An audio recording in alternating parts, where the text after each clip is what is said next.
My sister took my son for a checkup and returned with custody papers saying I'm unfit. I got the text while I was at work. Can I take Noah to his well visit? My sister Amy said she had a free afternoon and wanted to help since I was swamped with nights at the hospital. I trusted her and said yes. She left with him at 2:30 and was supposed to be back by 4. She came back at 7 and handed me an envelope before I even asked where they'd been. Inside were emergency custody papers, naming her temporary guardian, and a packet from Child Protective Services. My heart dropped so hard I couldn't think. The paper said urgent medical concerns and ongoing neglect. It said the pediatrician had flagged bruises, poor weight gain, and unsanitary conditions at my apartment. It said CPS removed Noah for his safety and that I couldn't see him until a full investigation. I stared at the stamped order like it was a prank. It wasn't. The social worker arrived an hour later with an escort from the police and walked through my apartment with a clipboard. She took photos and notes while I stood in the kitchen and answered questions through a fog of adrenaline. I signed forms under pressure and watched Noah walk out the door with my sister like I was watching a stranger take my wallet. My first crack was everyone asking me how long things had been bad at home. My mother called and asked if I'd been sleeping, showering, feeding Noah properly. My employer texted asking if I'd be available for shifts. My phone exploded with family group messages telling me to calm down and stop fighting Amy because she was only trying to help. I wanted to scream that I hadn't missed a single well visit, that Noah's pediatrician had my records, but words wouldn't catch up with the paper in my hand. Then I found something that changed everything. I opened the email from our pediatric clinic and pulled up Noah's chart. Last recorded well visit was 6 weeks ago with the same doctor who wrote a glowing note about Noah's development and weight. Vaccinations were on schedule. The chart had a secure patient portal timestamp proving I had messaged the nurse 2 days before Amy took him, asking if the 6-week checkup needed to be rescheduled because of my shift. The message was unread by the nurse that day. No appointment had been canceled. No notes about a same-day urgent exam existed. CPS had based the emergency removal on a report and clinic note that didn't match my pediatrician's records. I printed them both. The clinic's file said a doctor. Morales saw Noah that afternoon and signed concerns.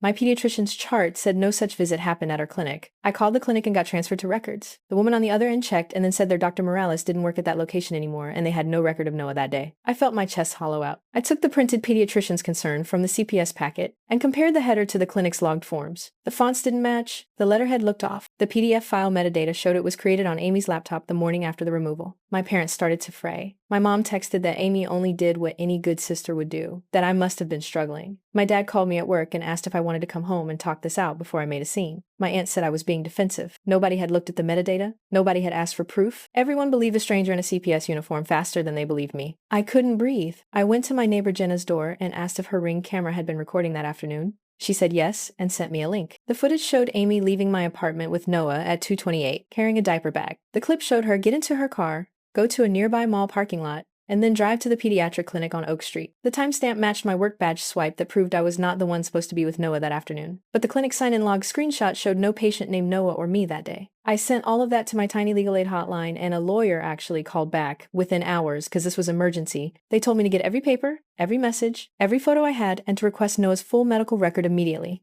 I did. I sat at my kitchen table and pulled open Noah's baby book, his growth charts, and old clinic emails until my hands shook. CPS served me a list of requirements: random drug tests, a clean home inspection, attendance at parenting classes, and monthly supervised visits at their center until the investigation closed. I agreed and signed under protest because the alternate was no contact and a judge awarding temporary custody. The first supervised visit was the worst hour of my life. Noah clung to Amy when we first walked in and wouldn't let me pick him up. He reached for her and my chest fractured into a million pieces. The supervisor tried to facilitate, but he buried his face in Amy's shoulder and cried when she handed him the toy I brought. She looked at me and smiled like nothing had happened. People in the waiting room whispered. Someone asked me quietly if I was okay. I wanted to explain that Noah calls me mommy and that he knows where I hide the snack cupboard in the middle cabinet, but in that room I was a number on a clipboard. That's when I started tracking everything. I made a binder labeled evidence and stuffed it with receipts. Daycare invoices showing Noah's pickup times, my work schedule proving the nights I had shifts, and the mornings I went straight to bed. Bank records proving I paid for childcare and diapers, and my phone logs showing calls to Amy arranging the checkup she offered to do. I printed Noah's pediatric chart from our clinic and highlighted every entry that showed healthy growth. Then I found text messages between Amy and her friend Kate that weren't meant for me. Kate texted,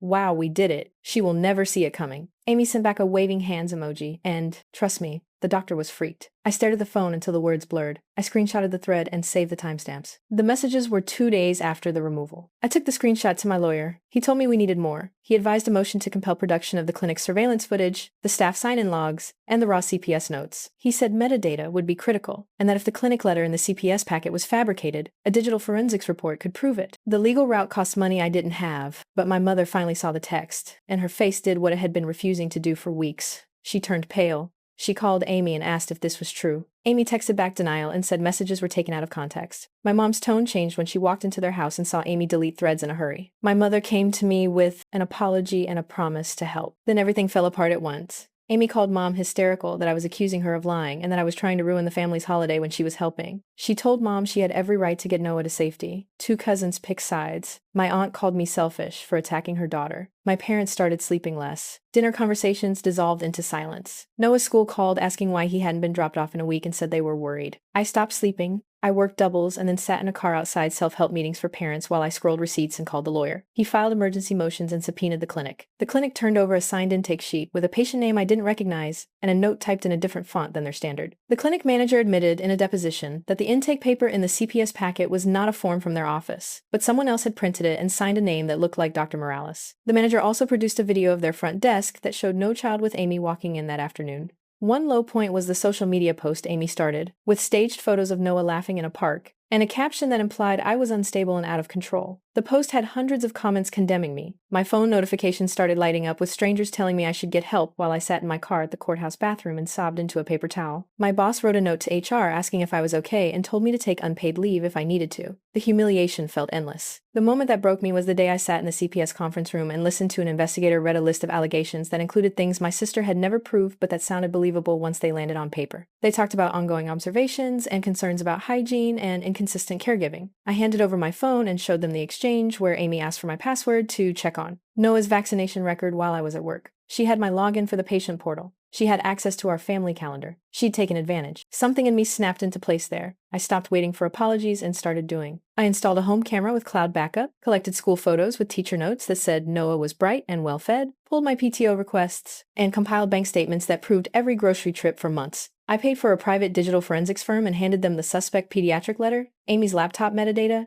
and the text screenshots. The forensics guy came back with a report that said the PDF in the CPS packet had been created on Amy's machine, and the signature was a scanned image Amy had stored in a folder labeled Grandma Will. My lawyer filed an emergency motion to modify custody and included the forensics report, the clinic's log showing no visit, and the ring footage of Amy leaving my apartment. The hearing date was less than 2 weeks away, and every hour it felt like the house was getting smaller because I couldn't breathe. Then came the showdown. The court hearing was crowded. Amy sat with her hands folded, and a look that said she was practiced at looking innocent. CPS argued that they acted in good faith on a licensed physician's statement. My lawyer presented the metadata report, and the clinic manager testified the clinic had no record of that visit and that the letter did not come from their office. Amy's defense unraveled slowly. Under oath, she tried to say she had taken Noah for an informal consult at a pediatric urgent care across town, but their logs did not show Noah either. My lawyer played the text where she celebrated we did it. She said it was about a job and laughed, but a subpoena to Kate produced a screen capture. Kate had saved that read, finally got him out for a checkup, and they opened a case. Kate admitted she joked about it, but that the comment had been about a plan Amy had described to her. The judge asked Amy a direct question about how the pediatric letter got into the CPS packet. Under pressure, Amy's face crumpled, and she said she had taken a scanned copy from an anonymous parent rights forum and personalized it because she wanted the case to move fast. She said she feared I was slipping, that Noah was missing regular meals, smoke in the apartment, whatever would make the system act. Amy admitted she had fabricated a medical concern to get CPS to act. The courtroom noise blurred. I felt like I'd been punched,